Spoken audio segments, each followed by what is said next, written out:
नमस्कार दोस्तों, स्वागत है आप सभी का हमारे YouTube चैनल परीक्षा शोध में। आइए देखते हैं वैदिक काल और वैदिक काल से बनने वाले कुछ महत्वपूर्ण क्वेश्चन जो ऑल एग्जाम में बन ही जाते हैं। यहाँ से एक दो क्वेश्चन बन जाते हैं।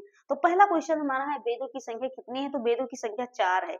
कभी कभी क्रम से पूछ लेता है, वेदों की संख्या क्रम से सजाइए। तो ऋग्वेद, यजुर्वेद, सामवेद, अथर्ववेद। अब हम एक एक वेद के बारे में थोड़ा डिटेल से देखेंगे। तो पहला है ऋग्वेद। तो ऋग्वेद को 10 मंडलों में विभाजित किया गया है। मंडलों को सूक्तों में और सूक्त में कुछ ऋचाएं भी हैं। अब हम ऋचाओं की बात करते हैं तो इसमें देखते हैं कितनी ऋचाएं हैं। तो 10,580 ऋचाएं हैं। इसमें कितनी ऋचाएं हैं? 10,580 ऋचाएं हैं। और सभी लोग जानते हैं कि ऋग्वेद भारत की ही नहीं संपूर्ण विश्व की प्राचीनतम रचना है और इसका समय काल 1500 से 1000 ईसा पूर्व माना जाता है। इसके 10 मंडलों में हाँ, कुछ मंडल छोटे हैं और कुछ मंडल बड़े भी हैं। प्रथम और अंतिम मंडल दोनों ही समान रूप से बड़े हैं। पहला मंडल, प्रथम मंडल और अंतिम यानी कि 10वां, ये समान रूप से बड़ा है। उनमें सूक्तों की संख्या भी 191 है। दूसरे मंडल से 7वें मंडल तक का अंश ऋग्वेद का श्रेष्ठ भाग या हृदय माना जाता है। जैसे कि प्रथम मंडल और 10वां मंडल समान रूप से बड़ा है और सूक्तों की संख्या 191 है। और दूसरे से यानी कि 7वें मंडल तक इसका अंश जो है ऋग्वेद का श्रेष्ठ भाग या हृदय ही माना जाता है। और 8वां मंडल और प्रथम मंडल के प्रारंभिक 50 सूक्तों में समानता है।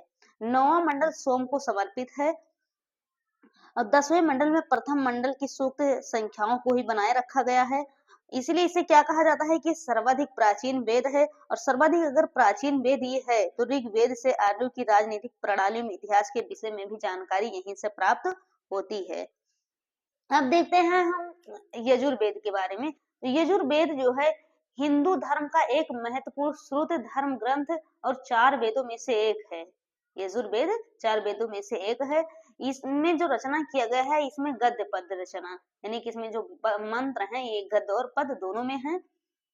और ये हिंदू धर्म के 4 पवित्रतम प्रमुख ग्रंथों में से एक है।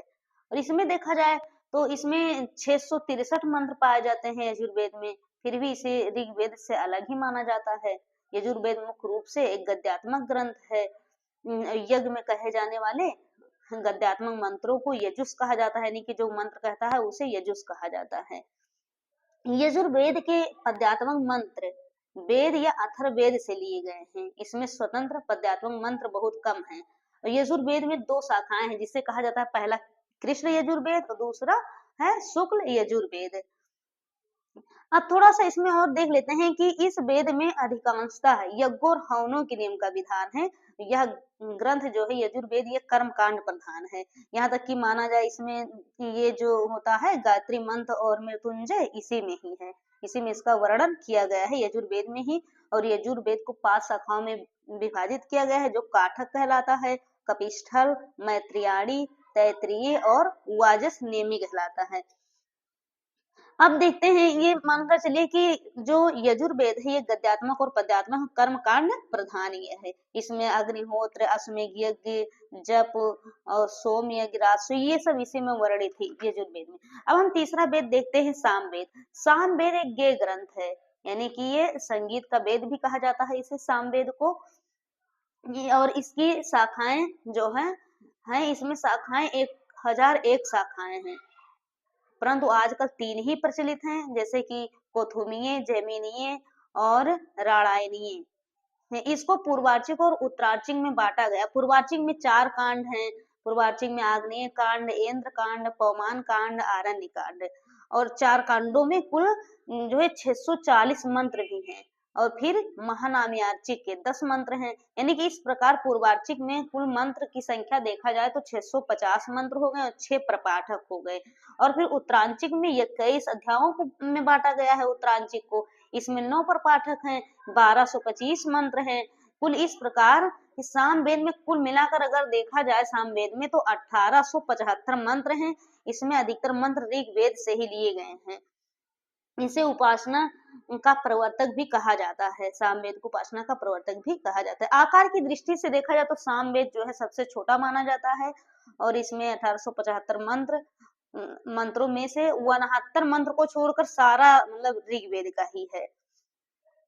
केवल 17 मंत्र अथर्ववेद और यजुर्वेद में पाए जाते हैं, फिर भी इसकी प्रतिष्ठा बहुत ज्यादा है सामवेद की। अब देखते हैं अथर्ववेद सबसे अंतिम वेद माना जाता है और सबसे यही नवीन वेद भी माना जाता है अथर्ववेद। इसमें देखिए कि इसमें क्या है कि पृथ्वी सूक्त, इस वेद का महत्वपूर्ण सूक्त है अथर्ववेद का, इस कारण इसे महिवेद भी कहते हैं। अथर्ववेद को क्या कहते हैं? महिवेद भी। इसमें 20 कांड हैं और इसमें 730 सूक्त हैं एवं 5987 मंत्र हैं।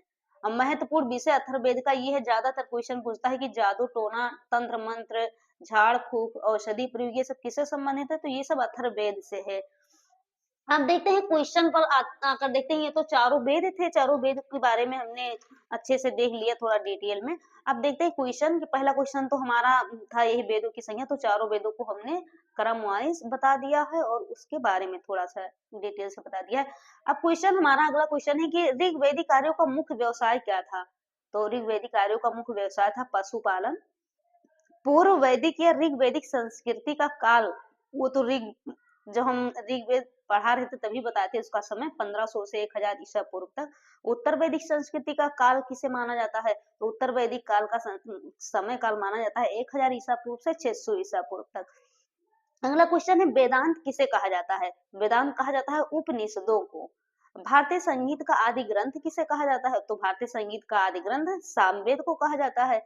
गोत्र व्यवस्था प्रचलन में कब आई, तो गोत्र व्यवस्था प्रचलन में कब आई, उत्तर वैदिक काल में आई। ऋग्वेद का कौन सा मंडल पूर्णतः सोम को समर्पित है, तो कौन सा मंडल बताए थे अभी, तो 9वां मंडल सोम को समर्पित है।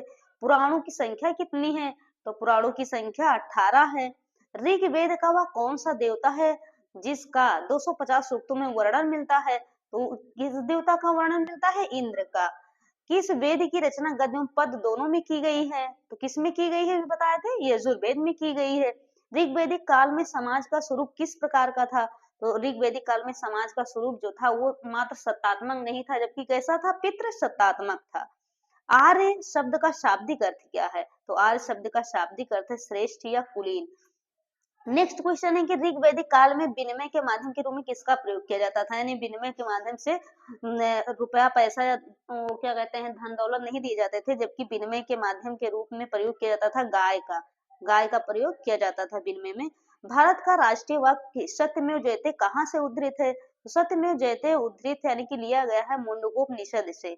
आस्तोम सदगमय कहाँ से लिया गया है, तो ये ऋग्वेद से लिया गया है। आर्य भारत में बाहर से आए और सर्वप्रथम कहाँ आकर बसे, कि अगर भारत में आए आर्य लोग तो सर्वप्रथम कहाँ पर बसे, तो सबसे पहले पंजाब में बसे थे। अध्यात्म ज्ञान के विषय में नचिकेता और यम का संवाद किस उपनिषद में प्राप्त होता है, तो ये कठोपनिषद में प्राप्त होता है। दोनों का संवाद नचिकेता और यम के बीच संवाद कठोपनिषद में। प्राचीनतम व्याकरण अष्टाध्यायी के रचयिता कौन है, तो पाणिनि है। सर्वप्रथम चारों वेदों के बारे में, सर्वप्रथम चारों आश्रम के बारे में जानकारी कहाँ मिलती है, तो 4 आश्रम तो सब लोग जानते हो, ब्रह्मचर्य गृहस्थ और सन्यास फिर वानप्रस्थ। तो इसकी जानकारी कहाँ पर मिलती है चारों आश्रम की, तो ये मिलती है जाबालोपनिषद में मिलती है, चारों आश्रम की जानकारी जाबालोपनिषद में मिलती है। अब देखते हैं क्या है कि ऋग्वैदिक नदी परुसड़ी का महत्व क्यों है, तो इसका महत्व है दास राग युद्ध के कारण इसका विशेष महत्व है। वैदिक कालीन लोगों ने सर्वप्रथम किस धातु का प्रयोग किया था, तो वैदिक काल में सबसे पहले प्रयोग किया था तांबे का। सभा और समिति प्रजापति की 2 पुत्रियां थी, इसका उल्लेख कहाँ पर मिलता है, सभा और समिति, जैसे कि सब लोग जानते हैं कि प्रजापति की ये दोनों पुत्रियां थी, तो इसका उल्लेख मिलता है अथर्ववेद में। भारत के किस स्थल की खुदाई से लौह धातु के प्रचलन के प्राचीनतम प्रमाण मिलते हैं, यानी कि मिले हैं, तो अंतरंजी खेड़ा से मिले हैं। मीमांसा या पूर्व मीमांसा दर्शन के प्रतिपादक कौन है, तो मीमांसा और पूर्व मीमांसा के प्रतिपादक हैं जैमिनी। प्राचीन भारत में निष्क के नाम से जाने जाते थे, निष्क के नाम से जाना जाता था, स्वर्ण आभूषणों को निष्क कहा जाता था प्राचीन भारत में। वैदिक युग में प्रचलित लोकप्रिय शासन प्रणाली क्या थी, तो सबसे लोकप्रिय शासन प्रणाली थी गणतंत्र।